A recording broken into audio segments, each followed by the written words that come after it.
This is Soccer with Coach Mark Davis. What's up? This is Mark Davis, on to the third podcast. Super excited about this one. We're going to be talking a little bit about the USSF license track. Just recently received my A senior license 2 months ago, and we're going to be talking a little bit about that today. So Coach, as a young coach, why do you actually need a license? Like, can't you just coach? So FIFA is the governing body of everything, right? And so USSF, the federation, we'll call it, demands that you have to have a license. So if you want to coach at a high level, you want to coach club, they demand a license. So, you have your E, you start at your E or your grassroots license, then go on to your national D or your state D, C, B, A. For every license, I just think there becomes more opportunity, specifically through the club world.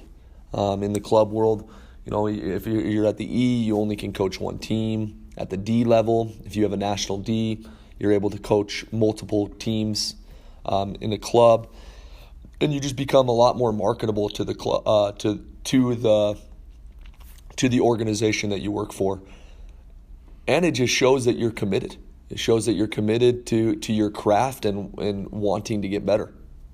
Perfect. And so what's kind of the process? Say we start at the E license and all the way to the A license. What would that process consist of? A lot of perseverance, a lot of patience. So you start at a grassroots license, so the E license, and then the one of the things that you have to do between each license is you got to wait a year. After you pass that license, you need to wait a year between each one. Gotcha. And so with these licenses, like I'm pretty sure the beginning license are going to be easier, but in more depth of the C license, the B, and the A, what are you being taught in those classes that may differ from C to B to A? So in my experiences, and the federation has made a lot of changes over the past 4 months, and then before that, it's changed a lot even between my national D and A. If I were to go retake those licenses, Jonathan, it's a completely different process. In some ways, it could be potentially easier. In some ways, it's maybe a little bit more time-consuming, and a lot of different things. So, from my experience, the D, C, B are a lot about, can you run a 4-stage training session? That's really kind of where I kind of felt the D, C, and B is, are you good enough to step into a training environment with good players, with senior players, 11v11 type players, and are you able to run a nice session? That's what I felt between the D, C, and B. Those were my experiences.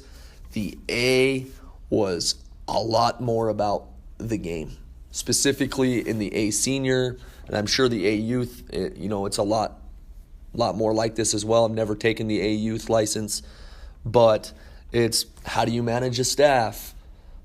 A lot of emphasis on tactics, a lot of emphasis on style of play. What is your style of play?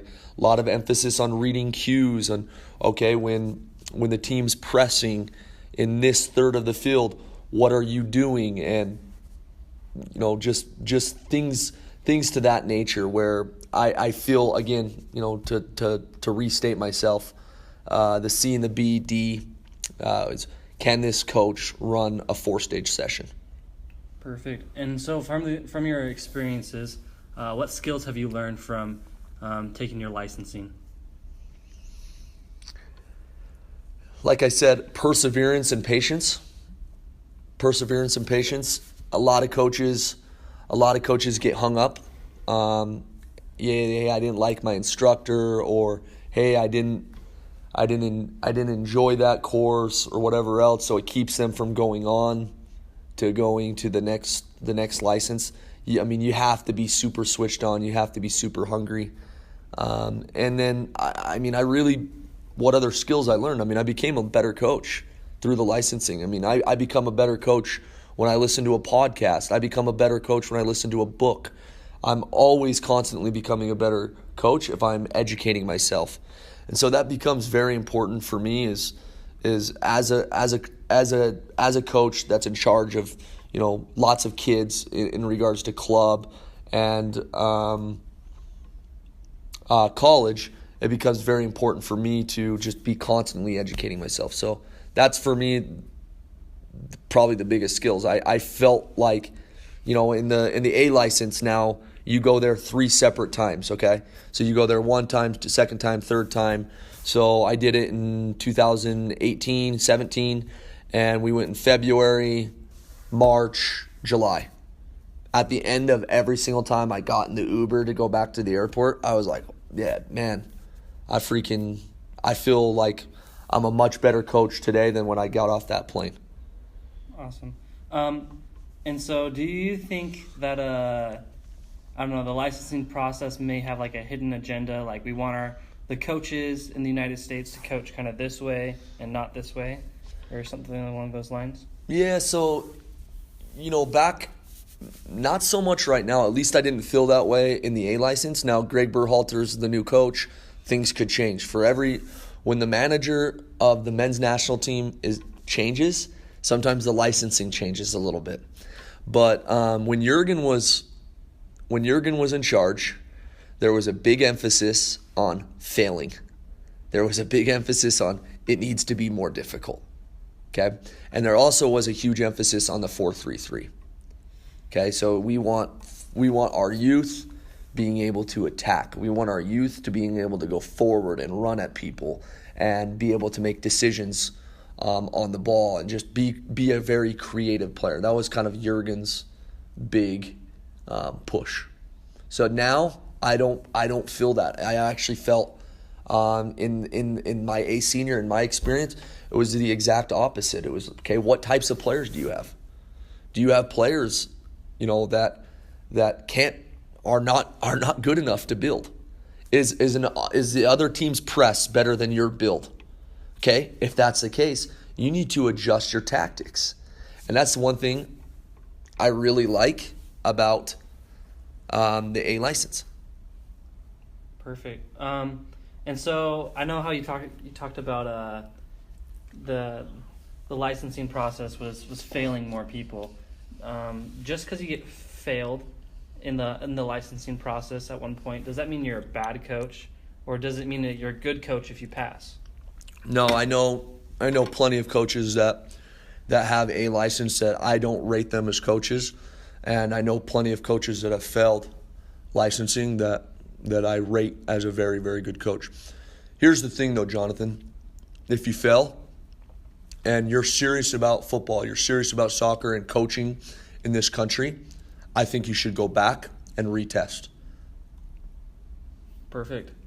So what advice would you have for young coaches that are like kind of looking to get into coaching, or maybe at like the ED license level?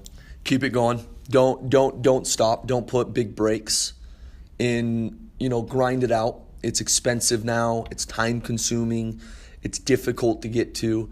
But that's my biggest advice is just once you start, go as fast as you can through the process, because you're switched on, you're dialed in, and it's just the way I think it should be done. And you get an A license, you're going to be able to push your career forward faster.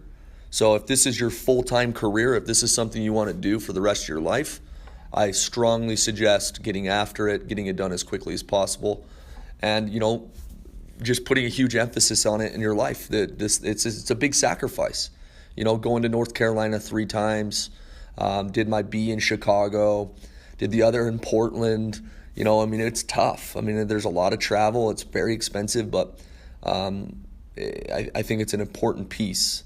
And to never stop educating yourself, too, after that. It's not the end all, just getting a piece of paper that says, hey, you're this letter of a coach. you got to be switched on. You got to be reading. You got to be listening to podcasts. I try to take every minute I can.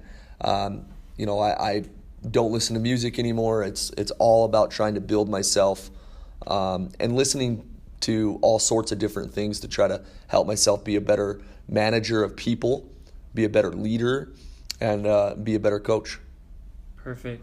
So in the coaching process, if I think I'm a great coach and I'm going into licensing, like, am I gonna just be like able to walk in, kind of do some stuff and get my piece of paper and walk out, or is it going to be a little more difficult than that? I think the licensing is pretty tough, honestly. I mean, people are very surprised. A lot of guys that think they're going to go in and, hey, I'm just going to go in and go get my E grassroots licensing, or hey, I'm going to go get my national D. There's a lot of work involved, and you got to be uploading stuff on the digital coaching center, and you got to be switched on. I mean, it's no joke, and you got to kind of approach it with a growth mindset and not a fixed mindset of like, hey, I'm the shit, I'm gonna get this done, this is easy. You got to be really going in there with, hey, listen, this person may know something that I don't know, and even if you disagree with that instructor or that person, and you're really going in with a growth mindset, I really believe you're going to get the most out of it. Perfect. Well, thank you, Coach. That's all the questions I have, and I just thank you for your time.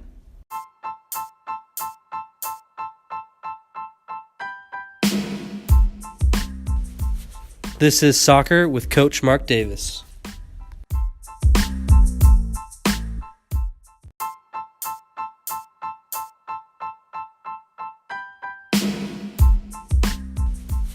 This is Soccer with Coach Mark Davis.